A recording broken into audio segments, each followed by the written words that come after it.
Tonight at 5, we are staying on top of breaking news out of Barrow County, where we are learning more about the 4 victims killed following a mass shooting at Apalachee High School in Winder. Authorities just revealed less than 30 minutes ago that 2 teachers and 2 students are dead. We've also learned that 9 others are in the hospital right now. A suspect is in custody. That suspect is a 14-year-old student at the school. Take a look at this. This is some video from the scene. This shooting happening this morning. The first call coming into the sheriff's office right around 9-10 o'clock hour. Just so you have some perspective here, the high school, that's about 50 miles from downtown Atlanta. That is where we have our crews tonight. We are following this tragedy from every angle tonight, from what exactly happened all the way to which hospitals victims have been taken to.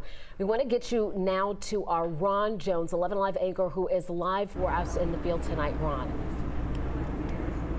Yeah, I tell you what, a very sad scene here, and that is an understatement, ladies, and you guys know this. When we first got here a couple of hours ago, we saw a bunch of parents who were trying to walk from the high school, and they were parked like a mile away. Everyone had a sad face. Everyone is very concerned. Everyone wondering if their child was involved, if the child knew the victims who were involved. And as you pointed out, we have 4 victims. We have multiple victims, but 4 who are now confirmed dead. 2 students and 2 teachers, 9 people taken to the hospital.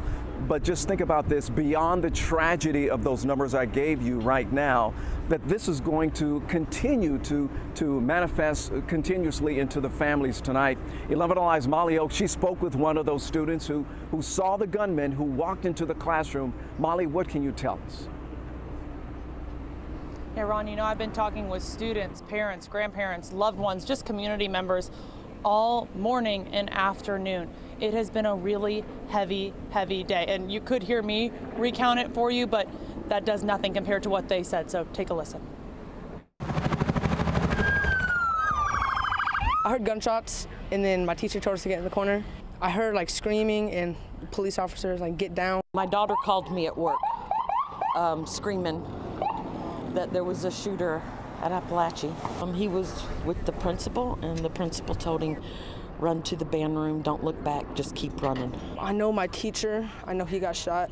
I know one of my friends got shot in the leg.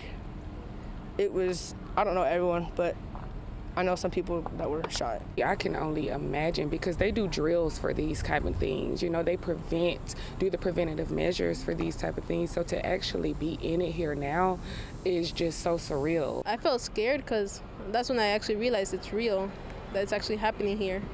I never thought it would happen in the school. Really crazy, you just never know what's gonna happen. What was going through your head when all that happened? I thought I was gonna die, and I was gonna go to the bathroom right before it happened, and I'm so glad I didn't, because I would probably be dead right now if I did. I feel really sorry for the kids that they've had to experience this, and the parents who got those phone calls that it was their child, just to start praying for all the kids.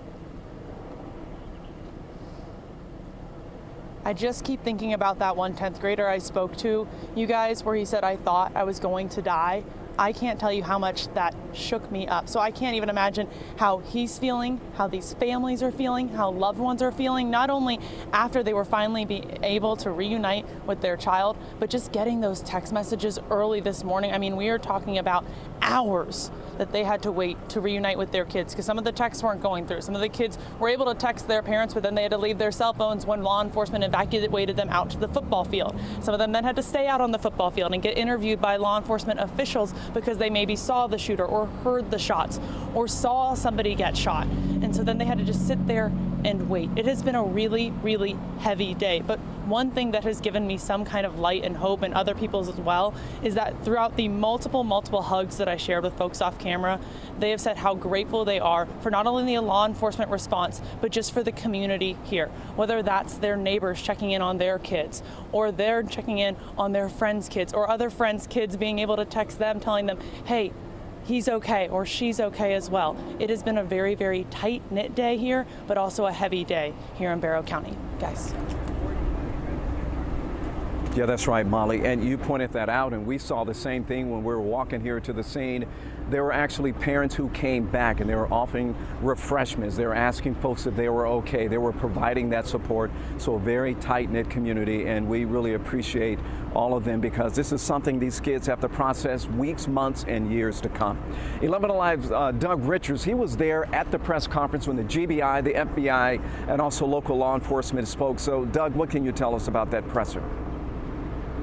Well, they finally, the law enforcement authorities enumerated the number of casualties in this shooting, which was 13, 4 dead and 9 hospitalized. They said that 2 students and 2 teachers were among those dead. They did not enumerate how many of those hospitalized were students and how many were teachers. And they also identified the young man who they say was the gunman.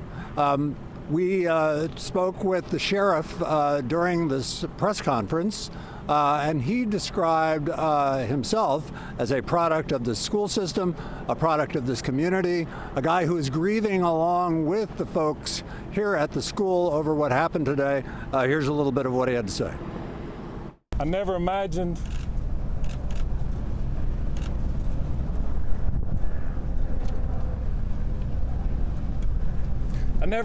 that I would be speaking to the media in my career over something that happened today, the pure evil that happened today. I cannot thank the people behind me for the support they give me today, to give this office and give this staff. This hits home for me. I was born and raised here. I went to school in this school system. My kids go to this school system. I'm proud of this school system. My heart hurts for these kids. My heart hurts for our community. But I want to make it very clear that hate will not prevail in this county. I want that to be very clear and known. Love will prevail over what happened today. And that was the sheriff of Barrow County, Judd Smith, who is leading the investigation along with the GBI, along with the FBI. He identified the gunman as a student who was among those attending school today.